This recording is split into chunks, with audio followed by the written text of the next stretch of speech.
Nahuli na nga itong lalaking ito na kapatid ni Michael Yang. Oh, ayan, si Jiang Jianxin. Oh, Filipino name. Ito yung kanyang Filipino name si Antonio Maestrado Lim. Grabe. Or si Tony Yang.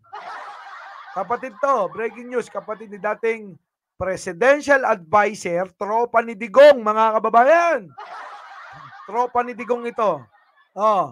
Michael Yang na-aresto sa NAIA. Kita nyo? BI at PAOK apprehend Yang Jianxin at NAIA. Ito na nga, mga kababayan. Ito yan. Pasok. You have the right to remain silent. Anything... Binasahan na ng Miranda rights. Binasahan ng Miranda rights, mga kababayan. Sa mga gustong magpagupit ng bago, itong gupit na itong nahuli na to, na kapatid ni Michael Yang na tropa ni Digong. Na tropa ni Digong. Bagong gupit yan. You're under arrest. You have the right to remain silent. Anything you say... Kita nyo yung gupit na yan. Binabasaan ng Miranda rights eh. Kita nyo yung gupit na yan? Gupit daw ng drug lord yan. Sabi dyan kanina, gupit drug lord. No! Sige tuloy. Basahan nyo ng Miranda rights. Under arrest. You have the right to remain silent. Anything you say can be used against you in this investigation. You also have the right to counsel. Yari ka! Wala na ito. Yari ka dyan. Hindi ka na makakalabas ng kulungan. Maliban. Ito mga kababayan itong lahat ng mga kasong ito, pag pinanalo nyo ang isang Duterte o kaalyado ng mga Duterte, ay sigurado, laya lahat tong mga inang to You cannot afford one. The Bureau of Immigration will provide one for you. Do you understand those rights that I just said to you? Okay. Later, you can call your lawyer. You can call your brother. Call Michael Yang. Putik na yan, Narinig nyo yon? May itsura, kamukha ni Michael Yang talaga. Sabi, call your brother. You have the right to remain silent. But, call your brother para mahuli na rin. Asok. Do you understand those rights that I just said to you? Okay. Oo daw, naintindihan niya. Naintindihan daw niya yung Miranda rights. Later, you can call your lawyer. Later, you can call your brother and Digong. You can call your brother and tell to your brother, call Digong.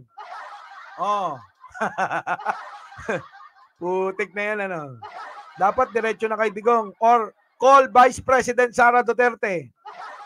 Or Senator Bongo and Senator Robin Padilla and Senator Bato. Di ba? Yung mga yan, tawagan mo. Or call Mayor Baste Duterte. Or your friend. Who is your friend? Pulong Duterte. Putik ina. Yung mga yan dapat ang kanyang ang kanyang mga tawagan. Pero mo, Lawyer Adeng, wala nga eh. Brother daw, brother. Later, call your brother. Do you understand those rights that I just said to you? Okay. Later, you can call your lawyer. Hoy, Lemuel. Ikaw talaga, Okay. We'll keep your cell phone first. Mag-isa lang ba?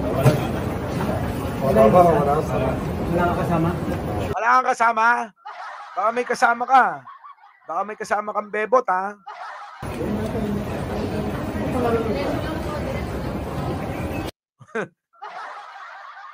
Wala na. Kulong ka na. Wala nang masarap sa buhay niyan. Pero ang lakas ng loob niya, mga kababayan, Ang lakas ng loob niya na biruin mo dumaan sa sa Terminal 3. Di ba? Grabe, So, eto mga kababayan, etong si Tony, na kapatid ni Michael Yang. Ito ho yung promotor ng Pogo sa Cagayan de Oro. Ganito daw ang nangyayari diyan, mga kababayan. Ang ginagawa nila sa may Cagayan de Oro, dinadaan lahat ng kargamento. Ang mga kargamento, mga kababayan, mga droga, lahat ng mga illegal nila. Tapos i-distribute sa Bamban, sa Porac, yung Pogo, South Lucky Lucky South 999, at saka doon sa Baupu. Baupu ba 'yon? Sa Bamban, basta doon.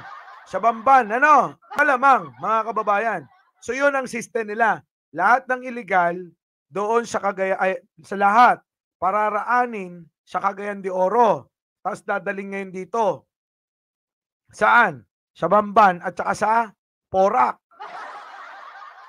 Style nila yon. Our beloved Boss Mike